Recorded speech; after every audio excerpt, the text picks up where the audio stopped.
Hey everyone. Tonight, we're drifting back to a quieter place. A colder place. Somewhere far from notifications, deadlines, and glowing screens. Somewhere with creaking leather, tired horses, and a wind that never seems to stop complaining. So settle in. Lower the lights. Adjust whatever blanket situation you've arranged for yourself. Tonight, we're talking about how cowboys in the Old West built warm shelters to survive brutal winters. Not the cinematic version, of course. The slow, uncomfortable, mildly miserable version. The boring one, which is usually the real one. When people imagine cowboys, they tend to picture wide skies and summer dust. Golden sunsets. A man leaning easily against a fence post. Hat tipped just so, vaguely heroic for reasons that are never entirely clear. Winter rarely makes an appearance in those daydreams. Probably because winter ruins the vibe. Winter is inconvenient. Winter is when the romance freezes solid and falls off the horse.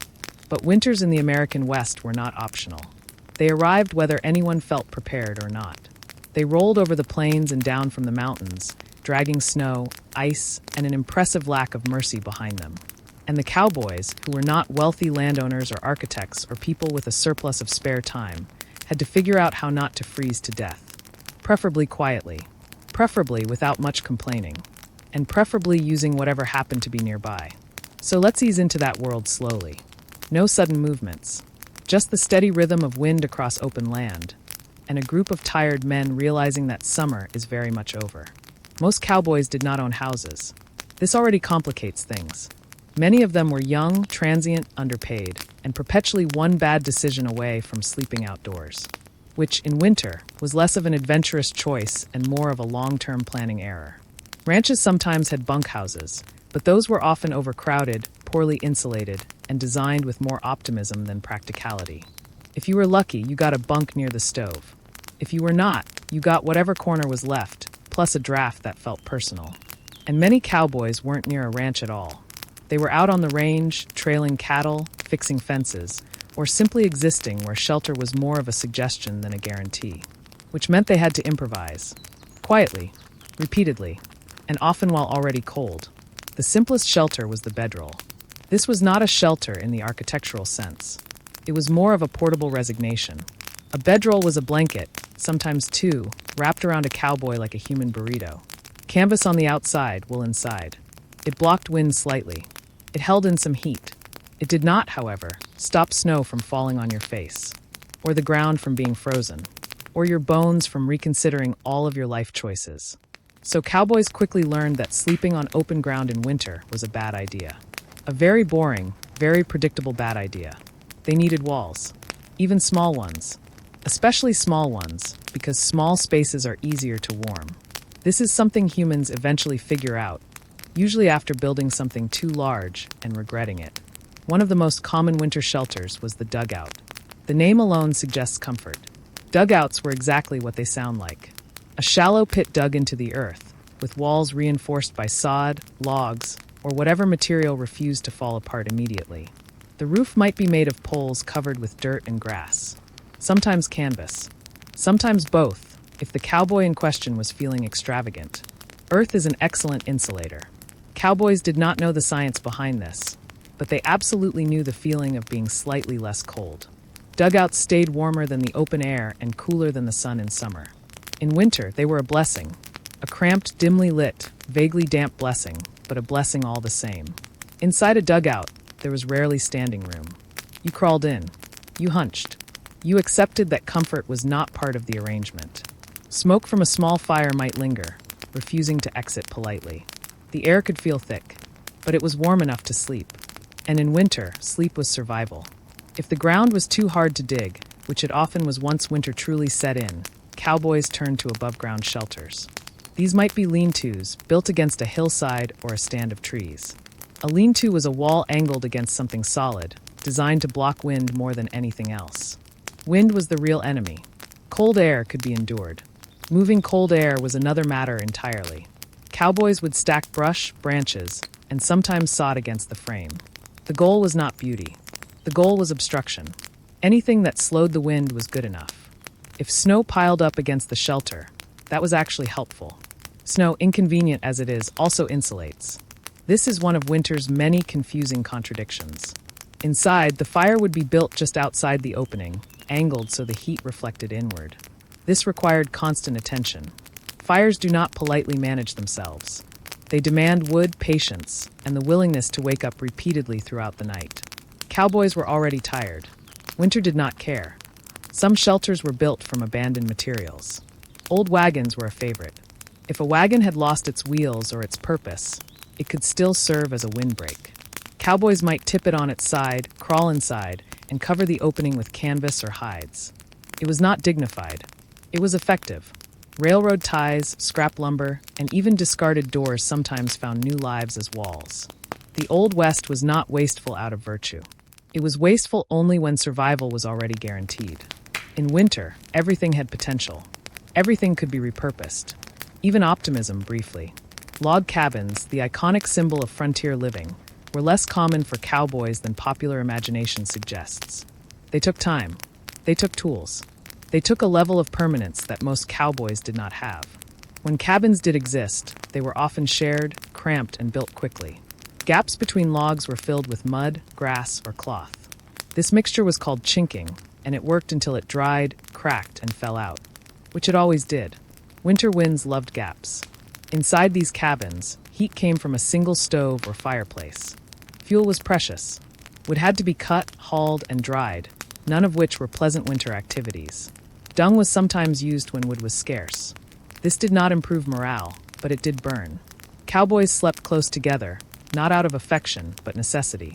Shared body heat was efficient. Privacy was not a priority. If someone snored, that was unfortunate. If someone froze, that was worse. Clothing also became part of the shelter system. Layers mattered. Wool was favored because it retained heat even when damp. Coats were worn inside. Hats stayed on. Boots were sometimes kept on, because removing them meant accepting the possibility that you might not want to put them back on in the morning, or that you might not be able to. And mornings were slow.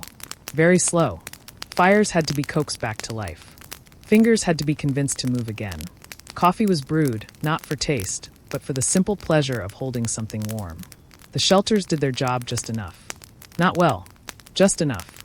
What's striking about all of this is how unremarkable it was. There were no grand innovations, no sudden breakthroughs, just small, practical decisions repeated over and over.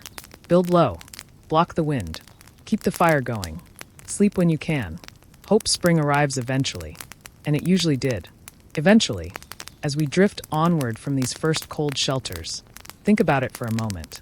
If you had only what you could carry, and winter was coming whether you liked it or not, what would you build first? You can let me know in the comments, quietly, whenever you wake up. So let's drift onward from those first low shelters, still crouched close to the ground, still pretending the wind isn't personal. Because once a cowboy had managed to block the worst of the cold, the next problem arrived almost immediately. Warmth doesn't stay put. It leaks. It wanders off. It escapes through the smallest cracks, usually at night, when you notice it the most. Keeping a shelter warm was not about comfort. That idea had already been politely dismissed. It was about staying functional. Fingers that worked. Feet that could still be persuaded into boots. A body that woke up in the morning without feeling like it had been quietly replaced with something made of wood. Fire, of course, was the center of everything. Fire was the difference between enduring winter and becoming part of it. But fire is demanding.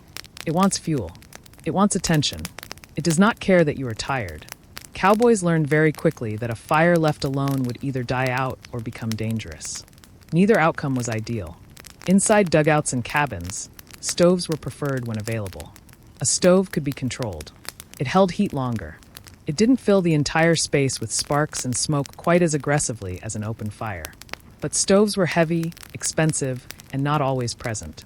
More often, cowboys relied on small hearths or fire pits, carefully managed, cautiously fed. Fuel was whatever could burn. Wood was the obvious choice, but not always the easy one. In treeless areas, wood had to be hauled from far away, or scavenged from riverbanks where driftwood collected. Sometimes it was green wood, which smoked and complained and made its displeasure known. Other times it was brittle and dry, burning fast and leaving the shelter cold again far too soon. When wood was scarce, cowboys turned to alternatives. Dried animal dung, particularly buffalo chips on the plains, burned steadily and produced decent heat. It did not smell pleasant. But by winter, expectations had adjusted. Warmth outranked dignity. The placement of the fire mattered. In a lean-to, it was built just outside the opening so the heat reflected inward. In a dugout or cabin, it was kept small and steady. Large fires wasted fuel and made the air uncomfortable to breathe. Small fires were tedious but reliable. Winter favored patience. Cowboys also learned to seal their shelters as much as possible. Cracks between logs were stuffed with grass, moss, mud, or rags. Canvas was layered over openings. Even clothing not currently being worn might be pressed into service as insulation. The goal was not elegance. The goal was fewer drafts. Floors were another quiet problem. Cold rises. Anyone who has ever slept directly on frozen ground learns this very quickly, usually once. Cowboys laid down pine boughs, grass, hides, or spare blankets. Anything to create a barrier between body and earth. Even a small separation made a difference. Not a dramatic difference, just enough. At night, bedrolls became fortresses. Cowboys wrapped themselves tightly, pulling the canvas over their heads, leaving only a small opening to breathe. This trapped heat. It also trapped condensation, which meant waking up slightly damp. Wool handled this better than most materials, which is why it was so valued. Cotton, once wet, became an enemy. Sleeping positions mattered too. Curled up conserved heat. Sprawling did not. Cowboys adjusted without much thought. Bodies learn quickly when conditions are consistent and unforgiving. There was also the matter of routine. Winter survival depended on predictability. Fires were fed at regular intervals. Watches were taken at night, especially in shared shelters, so someone was always awake to tend the fire. This was not heroic. It was dull. It was cold. It worked. Food played its role as well. Warm meals helped maintain body heat. Stews and beans simmered slowly, often all day, adding both warmth and morale. Eating was not hurried. There was nowhere to rush to. Outside was still cold. Coffee was essential. Not for alertness, exactly, but for ritual. Heating water. Holding a cup. Feeling warmth in the hands before the day properly began. These small comforts mattered more than they might seem. Winter had a way of flattening everything else. Cowboys also adjusted their expectations of cleanliness. Washing was minimized. Water froze. Removing clothes meant heat loss. Hygiene became theoretical. No one complained much. Everyone understood the trade-off. Illness was a constant threat. Cold weakened bodies. Minor injuries healed slowly. Frostbite lurked quietly, often unnoticed until it had already made decisions. Shelters reduced exposure, but they were not miracles. Cowboys watched each other's faces and fingers, sometimes pointing out pale patches before they turned worse. This was care, expressed without sentiment. There were moments of quiet humor. Someone's shelter collapsing under snow. A fire smoking stubbornly despite everyone's best efforts. A blanket catching a spark and being extinguished with exaggerated urgency. Laughter was brief and low. Energy was conserved. And through it all, the shelters stood. Or leaned. Or sagged. They were temporary, imperfect, and entirely sufficient. They were not built to last centuries. They were built to last until spring, which was all that mattered. As winter deepened, shelters became more lived in. Adjustments were made. Extra layers added. Roofs reinforced. Drafts blocked more carefully. Cowboys learned their shelter's moods, where the cold crept in first, which corners stayed warmer. This knowledge was personal and precise. Eventually, snow piled high. The world grew quieter. Sound carried differently. Shelters felt more isolated, more enclosed. Time slowed. Days blurred together, marked mostly by meals and fire tending. This was not boredom in the modern sense. It was simply the absence of distraction. And perhaps that was the strangest part. In these rough shelters, built quickly and forgotten easily, cowboys experienced a kind of stillness. Not peace exactly, but a pause, a waiting. So as we continue drifting through this long winter, I'll leave you with a thought.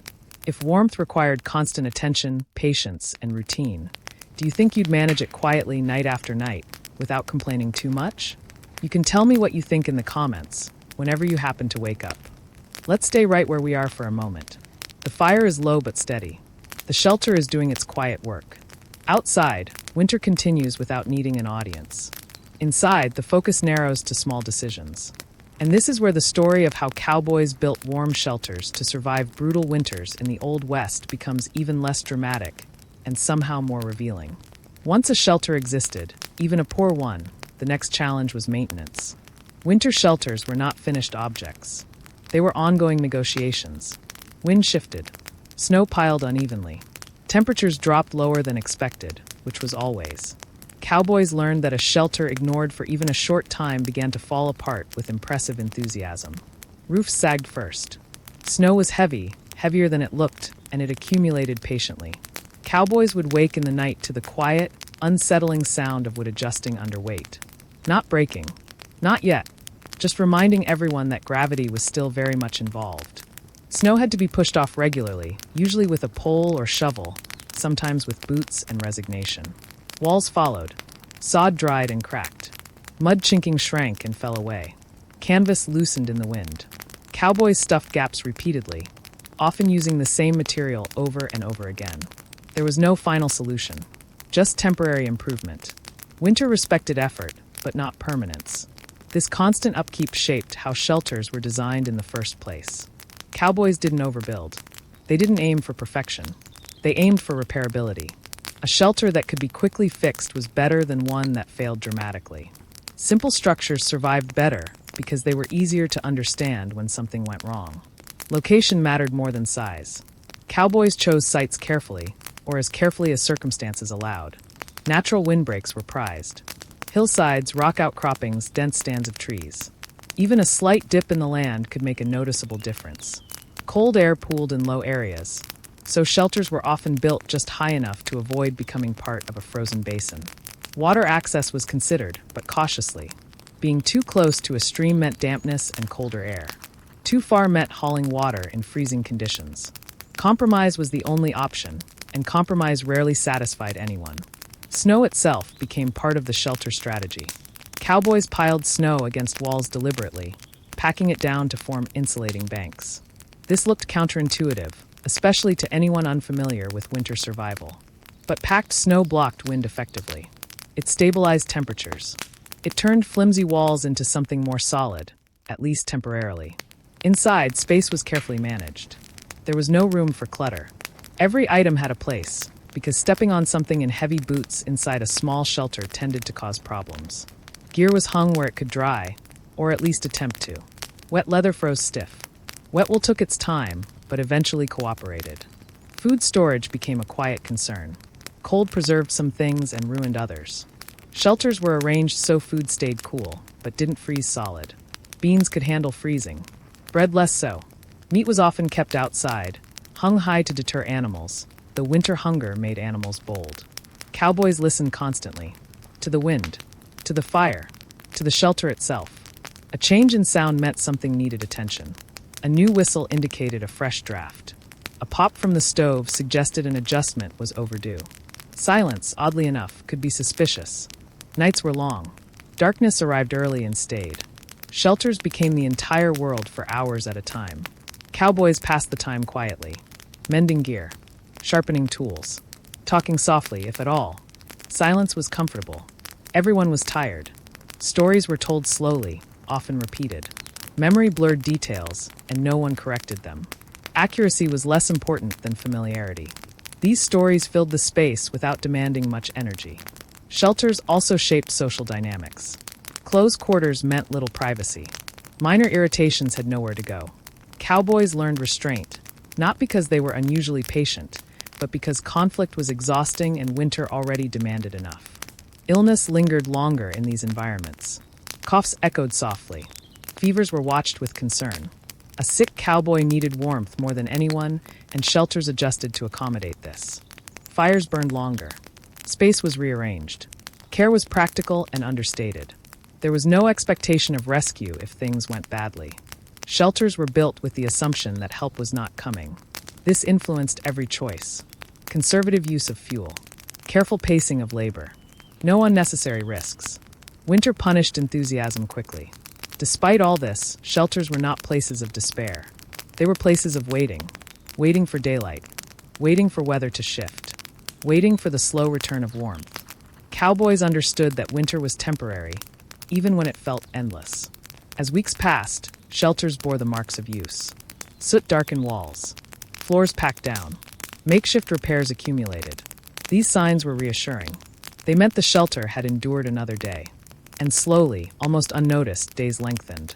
The sun lingered a little more. Snow softened. Shelters remained in place, still necessary, still functional, but no longer the sole focus of survival. They had done their job.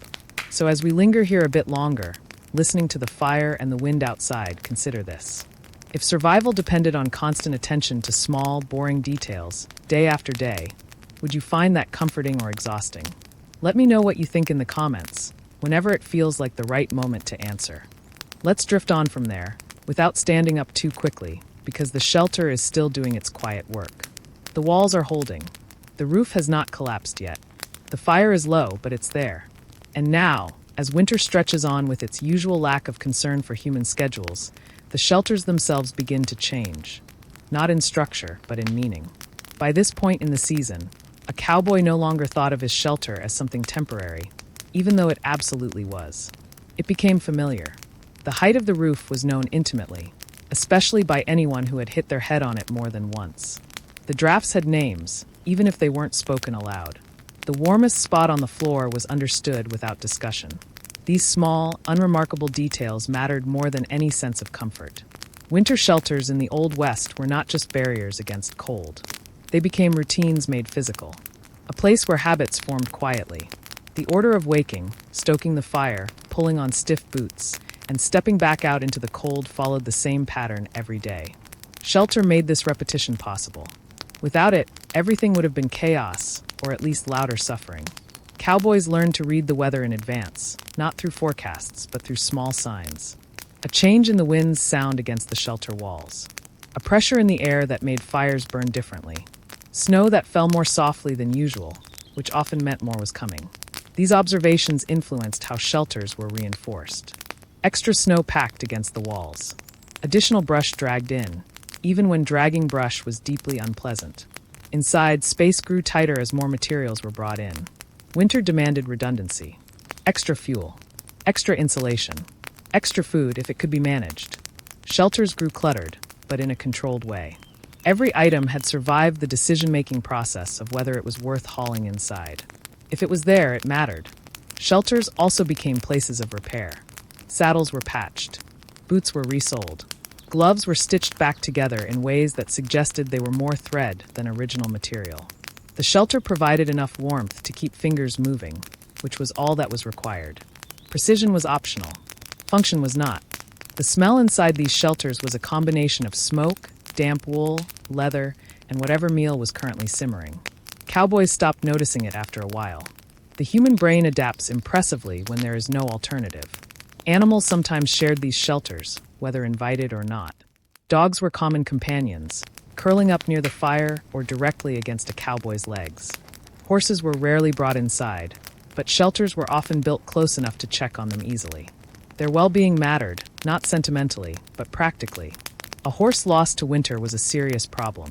Snowstorms tested shelters in ways that ordinary cold did not. Wind-driven snow found every weakness. Cowboys would sit inside, listening to it scrape and tap against the walls, occasionally standing to push against a bowing support or adjust a sagging roof. These were long hours, marked by listening and waiting. When storms lasted days, shelters became isolating. The outside world disappeared behind white and gray. Movement slowed. Time stretched. Conversations faded. People slept more, not because they were rested, but because there was little else to do. Shelters allowed this pause. Without them, constant movement would have been required just to stay warm. Food during these stretches was simple and repetitive. The same meals returned again and again because they worked. Stews thickened over time as ingredients were added when available.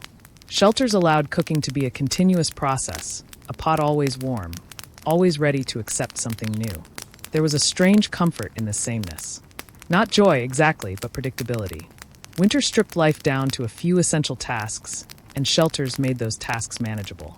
As the season wore on, shelters began to feel smaller, even if they hadn't changed size. This was not a flaw. It was a reminder that they were meant to be outgrown. Spring would arrive eventually. Shelters were not forever, and no one expected them to be. Cowboys occasionally modified shelters midwinter, not out of ambition, but necessity.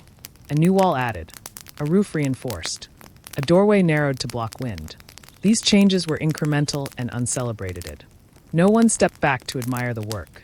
They simply noticed that it was slightly warmer afterward. There were also shelters built by those who came before. Abandoned cabins, old line camps, dugouts left to return to the earth. Cowboys reused these spaces when they found them.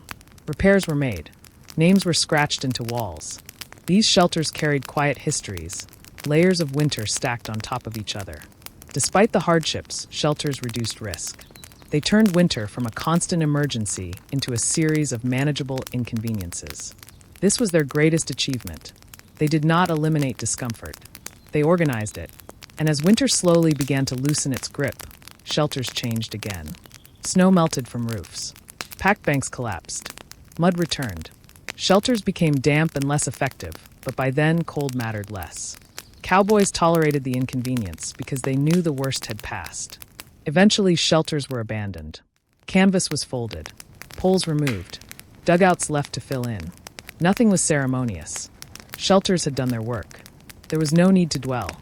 So as we sit here at the edge of winter's retreat, let me ask you something. If you knew a shelter was temporary, built only to get you through a difficult season, would you still grow attached to it? Tell me what you think in the comments, whenever you feel like answering. Let's continue gently from there, without packing anything up just yet.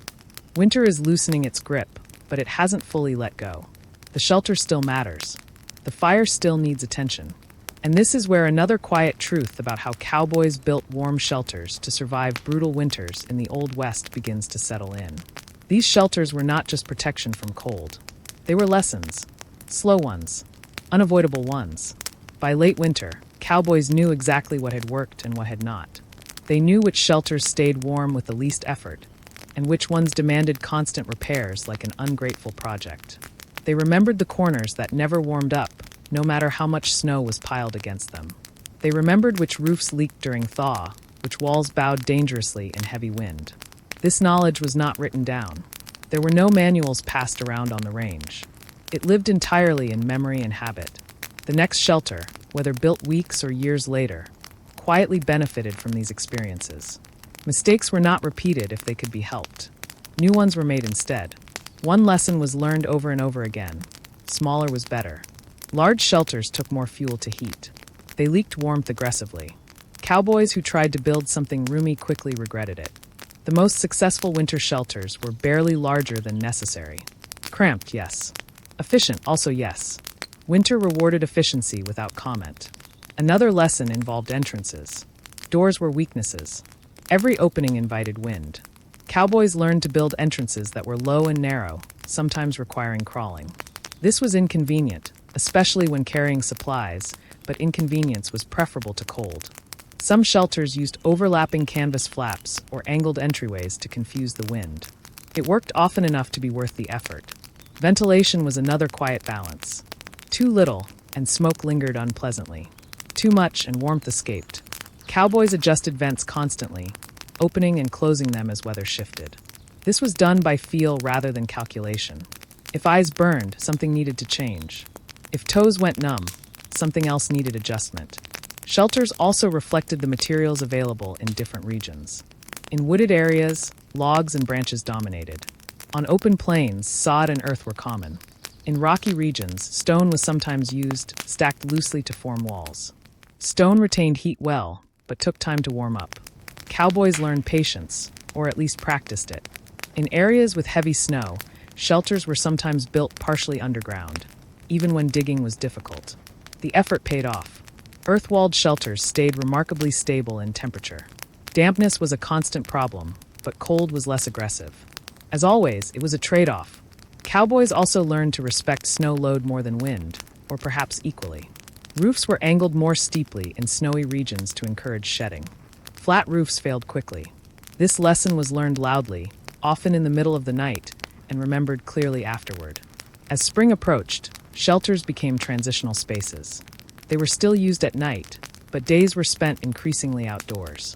Fires were smaller. Doors were left open longer. The shelter's role shifted from survival to habit. There was a certain reluctance to leave these shelters behind. Not because they were pleasant, but because they were known. The outside world, warming as it was, still felt unpredictable. Winter had trained everyone to value consistency. Cowboys dismantled shelters selectively. Useful materials were salvaged. Canvas folded carefully. Poles stacked. Anything that could be reused likely would be. Shelters were temporary, but supplies were not easy to replace. Some shelters were simply abandoned. Dugouts left open to weather. Lean-tos collapsing slowly back into the landscape. Within a season or two, most traces disappeared. Grass reclaimed sod walls. Snow and rain erased footprints. The land absorbed these structures quietly, as if they had never been there. And yet, shelters influenced behavior long after they were gone. Cowboys approached future winters differently. They prepared earlier. They chose locations more carefully. They respected weather forecasts that didn't exist, relying instead on memory and instinct. This gradual accumulation of knowledge shaped cowboy culture in subtle ways. It encouraged practicality. It discouraged bravado. Winter punished unnecessary risks efficiently and without drama. Shelters were the evidence of that lesson, standing quietly while everything else struggled. What's striking is how little of this appears in popular stories. Shelters are rarely mentioned. They are not heroic. They do not charge across open plains or engage in showdowns. They sit still. They endure. And because of that, they're easy to overlook. But without these boring, carefully built shelters, the mythology of the Old West would be much shorter. Winters would have thinned populations quickly. Cattle drives would have stalled. Ranches would have failed. Survival depended on structures that were intentionally unremarkable. As we move further along, leaving winter behind us slowly, it's worth pausing on that thought. If the most important part of survival is often the least exciting, how much of history do you think we miss by only paying attention to the dramatic moments? Let me know what you think in the comments, whenever you feel like sharing. Let's drift forward gently from there, leaving behind the last stubborn patches of snow, but not quite stepping into warmth yet. Because even as winter released its grip, it left impressions behind. And the shelters that had carried cowboys through the cold did not simply vanish from their thinking. They lingered, quietly, persistently, like habits that remain long after the reason for them has passed. By the time winter ended, a cowboy knew exactly how fragile comfort really was. Shelters had made that clear. They had also demonstrated something else, something less obvious. Survival in the Old West was rarely about bold action. It was about steady decisions repeated without much enthusiasm. Shelters embodied that truth better than anything else. Spring did not mean shelters were immediately abandoned. Nights were still cold. Winds still sharp. Cowboys continued to sleep inside them longer than one might expect. Habit mattered. Trust mattered. A shelter that had kept you alive through winter earned loyalty, even when conditions improved. During these transitional weeks, shelters were modified again, this time for ventilation rather than insulation. Canvas flaps were rolled back. Entrances widened. Fires burned smaller and were allowed to die out earlier. The shelter adapted, just as it had all winter, but now in the opposite direction. Cowboys also took stock of damage. Roofs weakened by snow were reinforced temporarily. Walls that had bowed were propped up. Not because the shelters needed to last indefinitely, but because no one wanted to be caught by a sudden late storm without protection. Spring weather was unpredictable, and optimism had already been trained out of them. It was during this period that shelters often revealed their flaws most clearly. Melting snow exposed leaks that had gone unnoticed. Packed earth softened and slumped. What had been solid in freezing temperatures became unstable in thaw. Cowboys responded with the same calm adjustments they had practiced all winter. No complaints, just work. Shelters were also cleaned, to a degree. Ashes were cleared. Old food scraps removed. Bedding aired out when weather allowed. This was not a return to comfort, but it was a small reclaiming of space. The shelter shifted from survival mode to something closer to rest. These moments allowed reflection, though not in a sentimental way. Cowboys thought about what they would do differently next winter, where they would build, what materials they would gather earlier, which mistakes had been avoidable. This thinking happened quietly, often without words. In some cases, shelters were improved with the intention of reuse. Ranches with predictable winter routines might maintain line camps year-round. These shelters were sturdier, more deliberately built. Logs were cut more carefully. Roofs angled precisely. Stone foundations sometimes added. These were still simple structures, but they reflected accumulated knowledge. Cowboys passing through these camps felt the difference immediately. Better placement, fewer drafts, more efficient stoves. These shelters were the result of years of trial and error, quietly refined by people who had frozen enough times to care. Not all shelters benefited from such refinement. Many remained rough and temporary. Cowboys understood that time and energy were limited resources. A shelter only needed to be good enough. Excellence was optional. Survival was not. As seasons changed, shelters influenced how cowboys approached other aspects of life. They valued preparation more. They trusted modest solutions. They distrusted excess. Winter had taught them that complexity often failed first. This mindset extended to clothing, gear, even relationships. Reliability mattered. Flash did not. Shelters were the physical expression of this philosophy, even if no one ever articulated it. When summer finally arrived, shelters faded into the background. Cowboys slept outdoors again. Fires became unnecessary. The open sky returned as a sleeping companion. But the memory of winter never fully left. A sudden cold night reminded them quickly. Some shelters were repurposed. Storage spaces, tool sheds, temporary shelters during storms. Others collapsed slowly, their purpose complete. Cowboys rarely mourned this. Structures were meant to be used, not admired. It's easy, from a distance, to imagine the Old West as a place of constant motion. Horses, cattle drives, endless horizons. But winter shelters remind us that stillness was just as important. Survival required stopping, staying put, waiting. And perhaps that's the most boring lesson of all. Progress sometimes meant not moving. Shelters allowed cowboys to pause without penalty, to endure rather than advance, to exist quietly until conditions improved.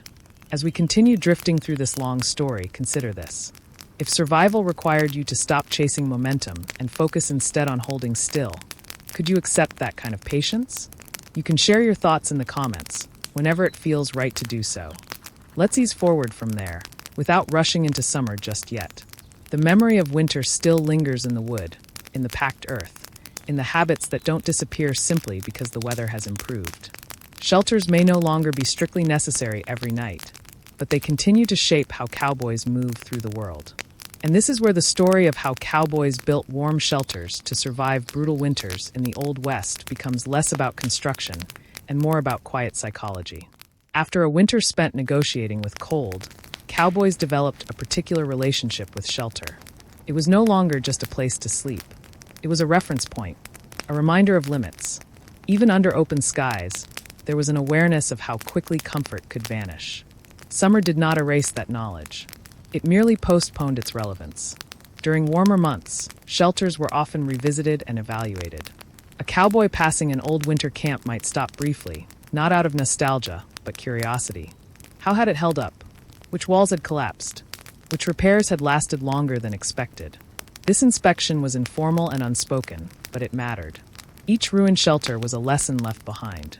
Some cowboys improved existing shelters during the off-season, when labor was easier and daylight longer. Roofs were adjusted, walls reinforced, drainage improved. This work was done calmly, without urgency, precisely because winter was not yet pressing down. Preparation felt almost luxurious. Others chose to build entirely new shelters, applying everything they had learned.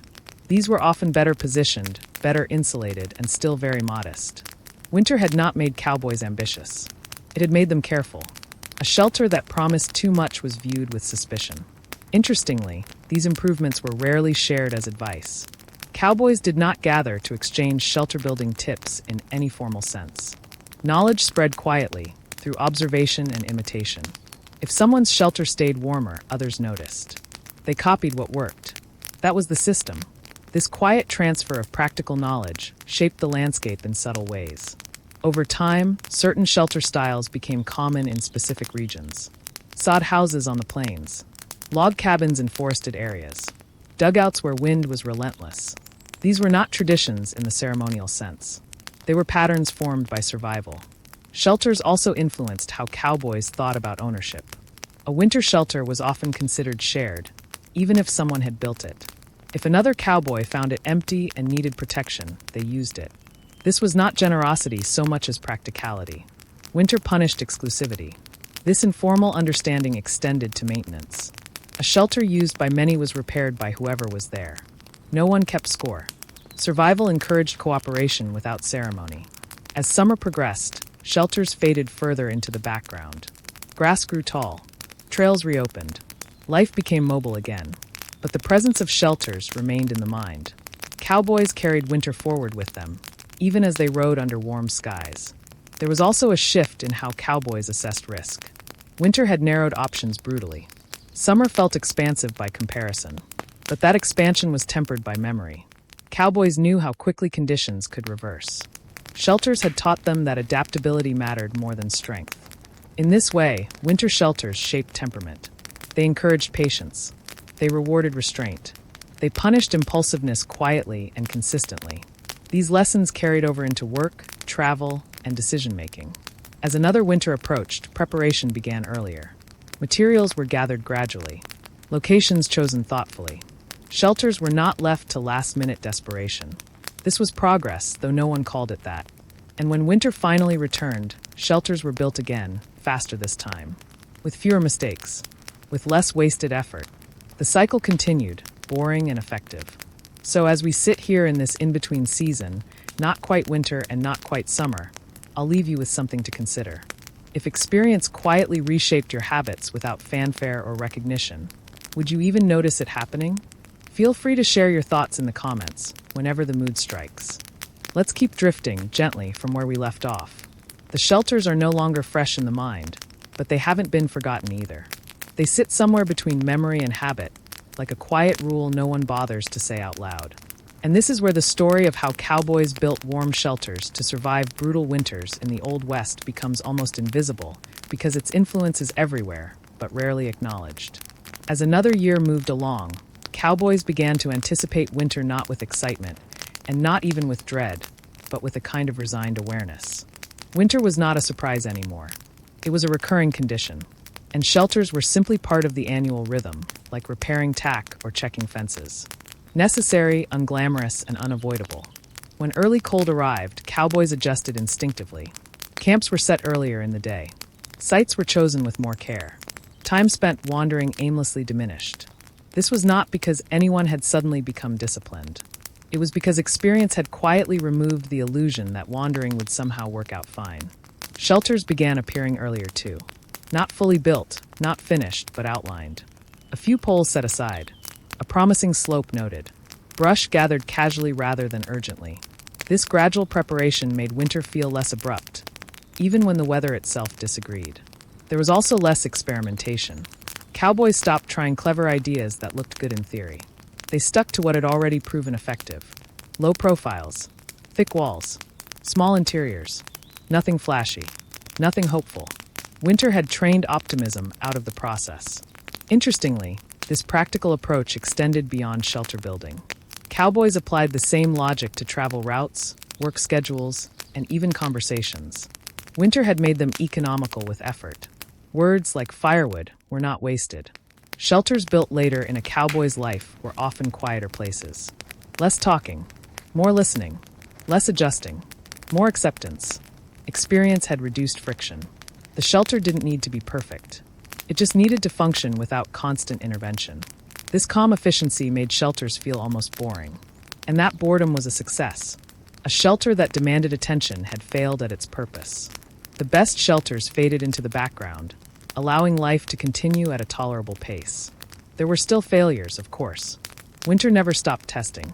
A sudden storm would reveal weaknesses. A roof would sag unexpectedly. A fire would smoke stubbornly. Cowboys responded with familiar movements, barely thinking about it. The shelter adjusted, or it didn't. Either way, the process was understood. One of the quietest impacts of winter shelters was how they reshaped expectations of hardship. Cowboys stopped imagining comfort as something stable. They accepted it as temporary. Shelters made discomfort manageable, not disappear. This distinction mattered. As winters accumulated, shelters became less about survival and more about continuity. They allowed work to continue. They kept schedules intact. They prevented winter from completely interrupting life. This was their greatest achievement, and also their least celebrated. Over time, the presence of shelters subtly changed settlement patterns. Certain camps were favored year after year. Routes shifted slightly to accommodate reliable winter sites. Shelters influenced movement in ways that never appeared on maps. And yet, most shelters left no trace. No markers. No names. Just slight depressions in the earth, quickly erased. History moved on without noticing. Only the habits remained. So as we linger here a little longer, consider this quietly. If the most important structures in your life were the ones no one ever noticed, would you still build them with care? You can think about that, or share it in the comments, whenever you feel like it. Let's drift a little further along, without changing the pace. The shelters are no longer front and center, but they're still there in the background, like a habit you don't realize you're practicing anymore. And this is often how the most important parts of history behave. They don't announce themselves. They simply continue working. By this stage, cowboys who had lived through multiple winters no longer thought of shelter building as a separate task. It was folded into everything else they did. When they stopped for the night, their eyes automatically measured the land. Where would the wind come from? Where would snow settle? Where would cold sink and stay? This assessment happened quietly, almost unconsciously. A good shelter site felt right before it was fully understood. Experience had trained intuition. Cowboys didn't describe this process. They just said a place was good enough or bad news. Those phrases carried a great deal of accumulated winter behind them. When shelters were built, movements were economical. No wasted energy. No unnecessary adjustments. Each action followed the last smoothly, like a routine practiced without rehearsal.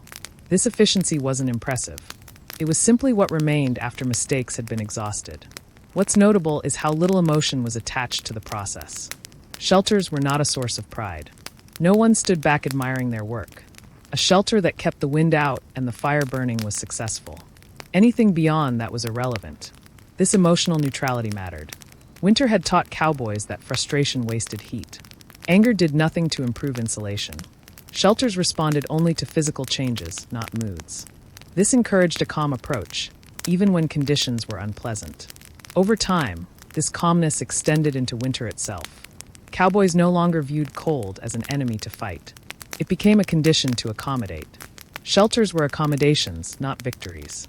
Even when things went wrong, the response was measured. A collapsed wall was rebuilt. A soaked bedroll was dried. Complaints were minimal. There was no audience for them. Winter did not respond. Shelters also shaped the rhythm of days more than any clock. Morning began when the fire needed attention. Evening arrived when cold became intrusive. Sleep followed warmth rather than darkness. Time bent around the shelter's needs. This altered sense of time had subtle effects. Days felt longer but less urgent. Tasks were completed slowly, carefully. Rushing increased risk, and winter punished risk with efficiency. Shelters also created a form of mental boundary. Inside was manageable. Outside was not. This division simplified decision-making. When uncertain, staying in was safer. Shelters encouraged caution without instruction. As winters accumulated, cowboys developed a deep familiarity with cold. Not affection, but understanding. They recognized its patterns. They anticipated its behavior. Shelters were the tools that made this understanding useful. Interestingly, this familiarity did not lead to recklessness. Cowboys did not push their limits just because they could endure more. On the contrary, experience made them conservative. Shelters were built earlier. Fires were tended more carefully. Risks were avoided when possible. This conservatism rarely appears in stories about the Old West. It doesn't fit the narrative of constant motion and bold decisions. But winter shelters quietly shaped a culture that valued survival over spectacle. As years passed, some cowboys moved on. Others settled. Some died. Shelters outlasted individual lives briefly, then disappeared. What remained was a way of thinking, passed on indirectly to those who followed. New cowboys learned by watching. They copied techniques without explanation. They learned where to build, how to build, and when to stop. Shelters taught them without words. And so winter shelters became a kind of unspoken curriculum. Not formal, not documented, just repeated until it stuck. As we linger here in this long, quiet story, I'll leave you with a thought. If the most valuable lessons in your life came without explanation, taught only through repetition and necessity, would you recognize them as lessons at all? You can share your thoughts in the comments whenever you feel like doing so. Let's drift a little further along, without changing the pace. The shelters are no longer front and center, but they're still there in the background, like a habit you don't realize you're practicing anymore. And this is often how the most important parts of history behave.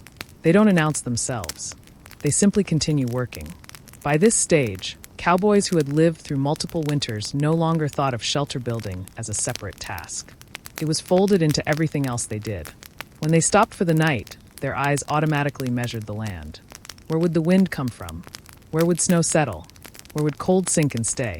This assessment happened quietly, almost unconsciously.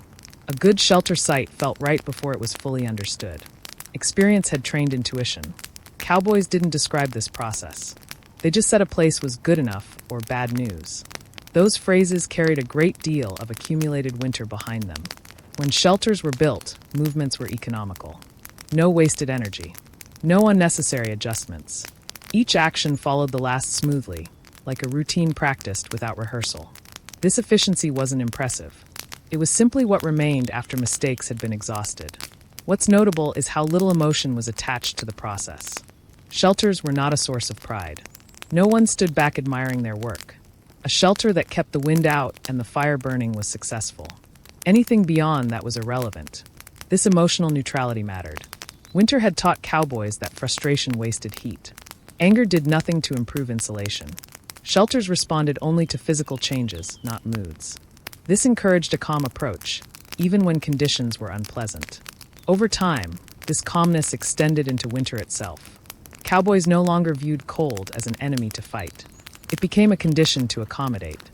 Shelters were accommodations, not victories. Even when things went wrong, the response was measured. A collapsed wall was rebuilt. A soaked bedroll was dried. Complaints were minimal. There was no audience for them. Winter did not respond. Shelters also shaped the rhythm of days more than any clock. Morning began when the fire needed attention. Evening arrived when cold became intrusive. Sleep followed warmth rather than darkness. Time bent around the shelter's needs. This altered sense of time had subtle effects. Days felt longer but less urgent. Tasks were completed slowly, carefully. Rushing increased risk, and winter punished risk with efficiency. Shelters also created a form of mental boundary. Inside was manageable. Outside was not. This division simplified decision-making. When uncertain, staying in was safer. Shelters encouraged caution without instruction. As winters accumulated, cowboys developed a deep familiarity with cold. Not affection, but understanding. They recognized its patterns. They anticipated its behavior. Shelters were the tools that made this understanding useful. Interestingly, this familiarity did not lead to recklessness. Cowboys did not push their limits just because they could endure more. On the contrary, experience made them conservative. Shelters were built earlier. Fires were tended more carefully. Risks were avoided when possible. This conservatism rarely appears in stories about the Old West. It doesn't fit the narrative of constant motion and bold decisions. But winter shelters quietly shaped a culture that valued survival over spectacle. As years passed, some cowboys moved on. Others settled. Some died. Shelters outlasted individual lives briefly, then disappeared. What remained was a way of thinking, passed on indirectly to those who followed. New cowboys learned by watching. They copied techniques without explanation. They learned where to build, how to build, and when to stop. Shelters taught them without words. And so winter shelters became a kind of unspoken curriculum. Not formal, not documented, just repeated until it stuck. As we linger here in this long, quiet story, I'll leave you with a thought. If the most valuable lessons in your life came without explanation, taught only through repetition and necessity, would you recognize them as lessons at all? You can share your thoughts in the comments whenever you feel like doing so. Let's drift onward gently, carrying all of the quiet lessons winter has left behind. The shelters, though mostly abandoned by now, still influence thought, behavior, and preparation. They are no longer urgent structures. They no longer demand constant attention. Yet their imprint lingers, shaping how cowboys perceive cold, space, and survival. This is the subtle, unexciting truth of how cowboys built warm shelters to survive brutal winters in the Old West. Most stories skip it, but it matters more than any dramatic confrontation or daring ride. As the land warmed and the sun lingered longer in the sky, cowboys returned to the routine tasks of ranch life, cattle drives, and fence repair. Yet, even in the seemingly endless warmth of spring, the awareness of shelter remained. Experience had imprinted a sense of timing and precaution into every movement. Decisions were made quietly, deliberately, shaped by months of managing cold, fire, and temporary structures. There was an implicit acknowledgement that comfort was fragile, and it could vanish quickly if ignored. Even now, the memory of winter shelters affected travel choices. Routes that seemed convenient in warm weather might be abandoned if they lacked the promise of protection. A creek crossing that looked easy in June might be avoided come November, if it offered no sheltering possibilities. The landscape itself had been mapped in subtle, practical ways, guided less by geography than by survival instinct learned through repeated exposure to cold and scarcity. Shelters had also left a subtle imprint on interpersonal dynamics. When cowboys shared a shelter during the harshest months, habits of cooperation quietly formed. They learned tolerance. They learned timing. Even without formal rules, there was an unspoken code. Share warmth, tend the fire, respect personal space, and survival continues. This code persisted even when the structures themselves were gone. The shared experience of enduring cold-shaped camaraderie that extended beyond the shelter's walls. The act of maintaining a shelter fostered quiet mindfulness. Every detail mattered. Every adjustment, moving a blanket, propping up a sagging wall, tending a stubborn fire, was small, deliberate, and meaningful. Attention became a survival skill. Habits formed naturally with repetition and persisted. A cowboy might later tend his horse or mend his saddles with the same quiet attention, shaped by months of managing shelter. Interestingly, this extended into supply management. The scarcity of winter forced cowboys to track fuel, food, and materials closely. Canvas, wood, brush, and even spare clothing became assets with immediate consequences if misused. Planning ahead was less about foresight than instinct reinforced by repeated consequence. This practical conservatism carried into all aspects of their work. Improvisation remained necessary, but it was now informed by experience rather than desperation. As shelters decayed or were dismantled, cowboys learned another lesson. Nothing lasts. Winter did not wait for sentiment or care. Fires burned out. Roofs sagged. Walls fell. This impermanence became part of the mental framework. Structures were temporary, like the cold itself. The lesson was not melancholy. It was pragmatic: build, use, repair, and move on. This mindset, while quiet, influenced decisions about labor, location, and even social interactions. Repeated exposure to winter also cultivated patience. Cowboys understood that discomfort could not always be immediately alleviated. Fires required time. Insulation required careful placement. Adjustments were gradual. There was no instant solution to frozen ground, stiff fingers, or leaking roofs. This recognition shaped behavior. Slow, deliberate action was better than hurried improvisation. Lessons learned during long winters became internalized strategies for approaching problems calmly, step by step. Weather patterns themselves became internalized. A change in wind direction, a drop in temperature, or the first sign of frost were cues that demanded attention. The shelters amplified this awareness. A sagging roof or a newly cold corner indicated conditions were shifting. This subtle environmental literacy, gained through months of experience, provided a level of preparedness that went unnoticed by anyone outside the context of survival. Food management, too, was informed by the shelters. Meals were planned around warmth and availability. Beans, stews, and other hearty staples were favored for their capacity to sustain body heat. Cooking was simple, deliberate, and designed for energy efficiency. Fire and shelter dictated routines, ensuring that nourishment, though basic, was reliable. Even the taste of meals became secondary to their function. As the cycle repeated over years, cowboys began to recognize patterns in shelter construction itself. Dugouts, lean-tos, and log cabins were variations on enduring principles. Low profiles minimized heat loss. Thick walls slowed the intrusion of cold. Roofs angled appropriately shed snow efficiently. Simple, repeatable techniques endured. Complexity was avoided. Flashiness was rejected. These principles became almost ritualistic, guiding each new winter without instruction or debate. Occasionally, shelters were intentionally reused. Materials from previous winters, poles, canvas, brush, were salvaged and repurposed. Some line camps became semi-permanent fixtures. Even temporary structures, once proven effective, were mimicked in new locations. Learning was iterative.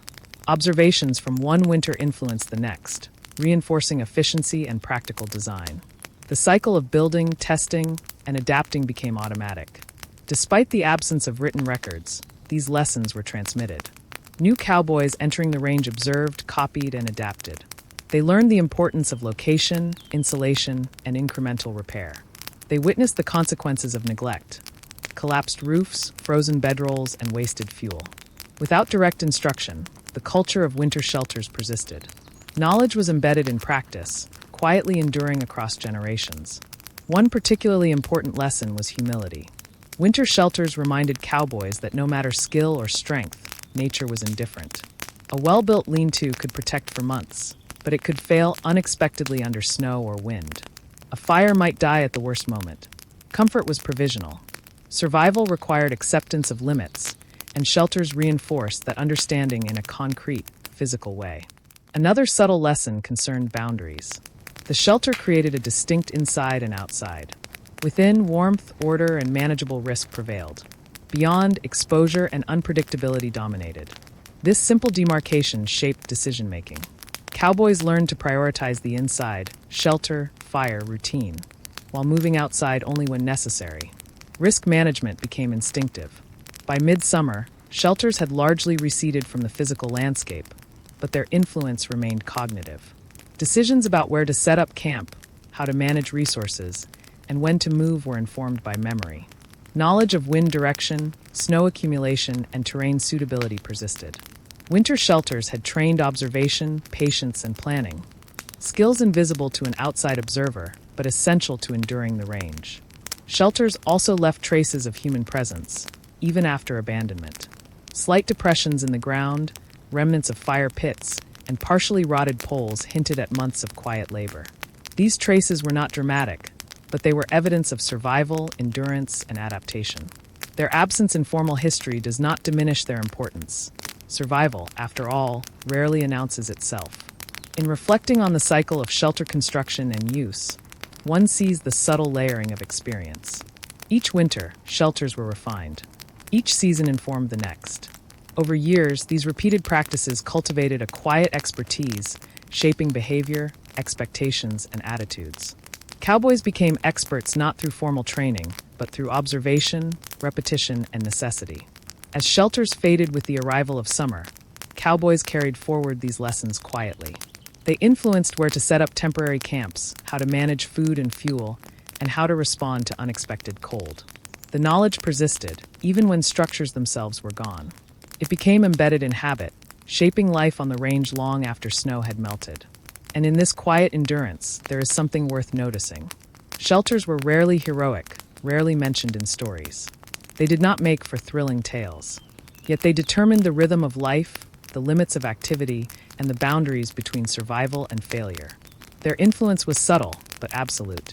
So, as we continue drifting through this long and gentle reflection on life on the range, consider this. If the most important structures in your life were invisible, easily overlooked, and only truly recognized when absent, would you pay attention to them before it was too late? Take a moment, reflect quietly, and perhaps share your thoughts in the comments whenever you feel like it. Let's move forward slowly, letting the landscape stretch out around us. Summer has come fully now, but the echo of winter shelters remains. Their physical presence may be fading, yet the lessons they left are deeply embedded in the lives of cowboys who endured them. The story of how cowboys built warm shelters to survive brutal winters in the Old West is, at this point, less about wood canvas and brush and more about adaptation, observation, and subtle expertise. Even in the warmer months, cowboys carried the imprint of shelter life. Every choice, every movement, was subtly informed by months of negotiating cold, wind, and snow. Decisions about campsite locations, about how early to rise or how to ration provisions, all bore the mark of winter experience. Comfort was never assumed. It was cautiously managed. Habits formed in the dark months persisted long into sunlight, quietly shaping daily routines. Shelters influenced how cowboys thought about space. Inside, boundaries were clear. Outside, exposure demanded caution. This distinction carried into travel and work. Even during long cattle drives in warm weather, cowboys considered windbreaks, shade, and ground conditions. The instinct to assess terrain, born of winter necessity, became a subtle, ongoing pattern. It was a vigilance that often went unnoticed, even by those practicing it. Fire remained a central consideration, albeit in a different way. In summer, fires were no longer essential for warmth, but they still served practical purposes. Cooking, boiling water, deterring pests. Cowboys had become skilled at managing flames efficiently, conserving fuel, and maintaining safety. Lessons learned from tending winter fires: constant attention, slow adjustment, awareness of draft and smoke, applied equally during warmer months. Efficiency had become habitual. Shelters also shaped resource management. The scarcity of winter forced careful allocation of materials: wood, canvas, brush. Even when abundance returned, the habits of careful planning persisted. Cowboys were reluctant to waste fuel or food, having experienced the consequences firsthand. Storage techniques, the organization of gear, and even the way supplies were packed for travel were all informed by survival practices honed during winter months. Over time, shelters encouraged observation and adaptability. Cowboys learned to read environmental cues: changes in wind, moisture in the soil, subtle differences in temperature.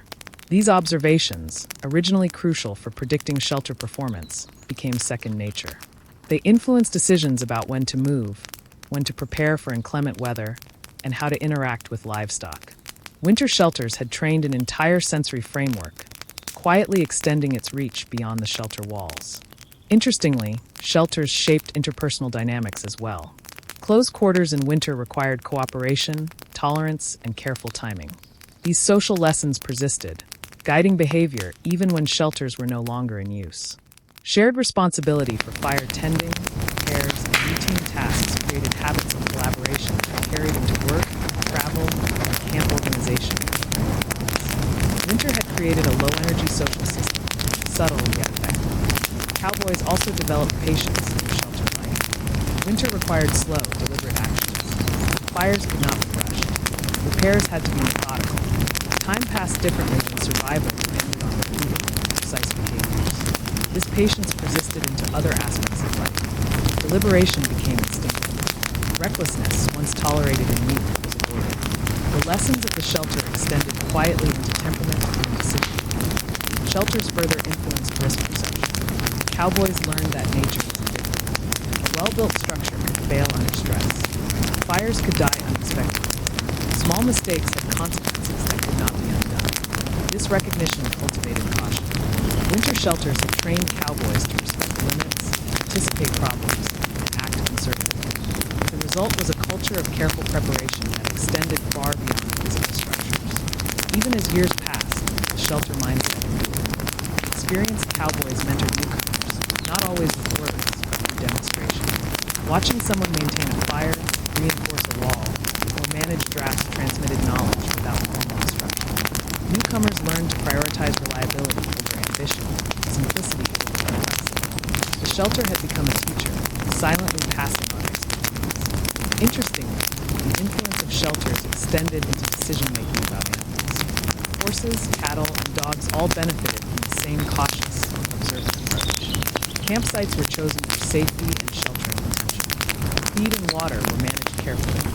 Movement across terrain considered both exposure and available cover. The same principles that governed human survival applied, almost automatically, to the care of livestock. Winter shelters had trained an entire ecosystem of management. By late summer, shelters were rarely used for their original purpose, yet they shaped movement and planning. Sites chosen in previous winters were evaluated for convenience, comfort, and utility. New shelters were constructed with knowledge accumulated over seasons. Lessons from failures, the sagging walls, leaking roofs, drafty corners, were applied quietly, almost instinctively.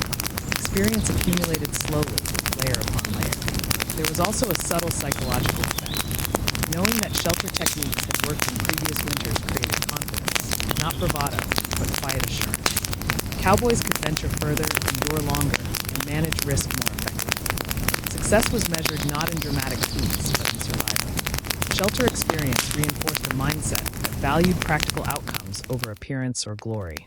In reflecting on shelters across years, a pattern emerges: repetition, observation, and incremental improvement. Shelters were not glamorous. They were not celebrated. They were not heroic. But they created a structure for life, physical, mental, and social, that endured far longer than their walls. Winter shelters were infrastructure for existence, quietly shaping culture and behavior. And yet, despite their importance, shelters remain largely invisible in stories about the Old West. Their influence is subtle, almost imperceptible.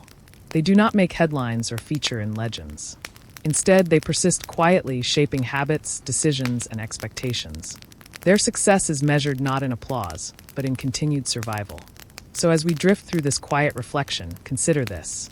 If the most crucial elements of survival are invisible and uncelebrated, would you recognize their value before it was too late? Feel free to reflect on that, or leave your thoughts in the comments whenever it seems right. And so we arrive at the final stretch of our long, gentle journey through winter on the Old West frontier. The shelters we've been following, modest, unremarkable, yet essential, have left their mark. They are no longer urgent structures demanding attention. The cold has receded, the fires are smaller, and the days are long. Yet the lessons they imparted remain, quietly shaping life on the range, guiding behavior and reminding cowboys and us of the subtle power of preparation and patience. Even after decades, cowboys carried the imprint of shelters in thought and habit. Decisions about camp placement, resource management, and risk assessment were still informed by months of enduring wind, snow, and isolation. These habits had become internalized, almost instinctive. A simple assessment of terrain, the direction of the wind, or the slope of a hill could determine whether a day would be comfortable or miserable. Shelter experience shaped this vigilance, creating a framework for survival without the need for conscious reflection. Interestingly, shelters had an invisible effect on social dynamics as well. Shared spaces had taught cooperation, patience, and quiet negotiation. Cowboys learned to divide tasks efficiently, tolerate close quarters, and anticipate each other's needs without instruction. These lessons extended into summer life, cattle drives, and daily ranch work. Winter shelters were, in effect, uncredited teachers of human behavior. Even animals benefited from this subtle infrastructure. Horses and cattle were managed with the same principles learned from winter shelters: location, protection, and preparation. Observing how wind funneled through terrain or how snow accumulated in certain hollows informed where to tether animals and when to move them.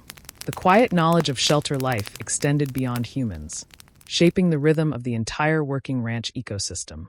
As years passed, shelters became less about survival and more about understanding limits. Winter had trained cowboys in patience, observation, and careful action. Fires, walls, and insulation had taught them to respect the environment, anticipate challenges, and accept impermanence. Shelter life was unglamorous, tedious, and sometimes frustrating, but it instilled a mindset that no amount of summer warmth could erase. The cycle continued. Winters returned, and with them, the construction, maintenance, and adaptation of shelters. Each year brought refinement. Each season left new lessons. Over time, these practices became cultural. Not codified in books, not taught in classrooms, but embedded in the routines, instincts, and decisions of anyone who lived long enough to endure multiple winters. Shelters were, in a sense, the invisible infrastructure of the Old West, quietly shaping history in ways rarely acknowledged.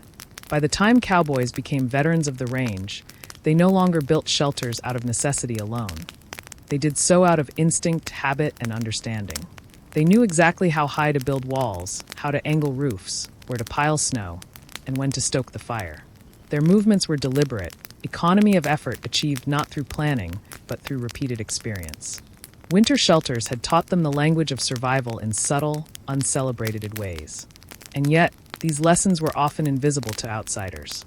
Travelers, writers, and storytellers tended to focus on motion, daring, and spectacle. Shelters were too quiet, too ordinary, to be considered noteworthy. But for those who relied on them, these structures were vital. They were the difference between enduring a season or being defeated by it. Their absence was felt immediately. Their presence went largely unremarked. So as we gently conclude this long, quiet reflection on life in the Old West, it's worth considering the broader truth. Often, the most important parts of survival, and perhaps life itself, are not dramatic. They are unglamorous. They are repetitive. They are boring in the most essential way. Fire, insulation, shelter, patience, observation. These are the foundations on which more visible accomplishments rest. Without them, nothing else lasts. And now, in this final moment together, I want to leave you with a simple invitation. If you've been listening, thinking, or perhaps even drifting off along the way, take a moment to reflect quietly on the invisible foundations in your own life. What are the things you rely on most that rarely get noticed? What keeps you warm, safe, or steady without fanfare? And if you feel like it, share your thoughts in the comments. No hurry, no pressure, just when it feels right. Thank you for spending this long, gentle journey together. If you've enjoyed this slow, careful exploration of history, I'd be honored if you would like, share, or subscribe. It's not dramatic, it's not flashy, but it is meaningful. And that's exactly the kind of history that endures. Until next time, keep your shelters strong, your fires steady, and your attention to the quiet details sharp. And remember, sometimes survival itself is the most interesting story, even if it's the most boring to watch unfold.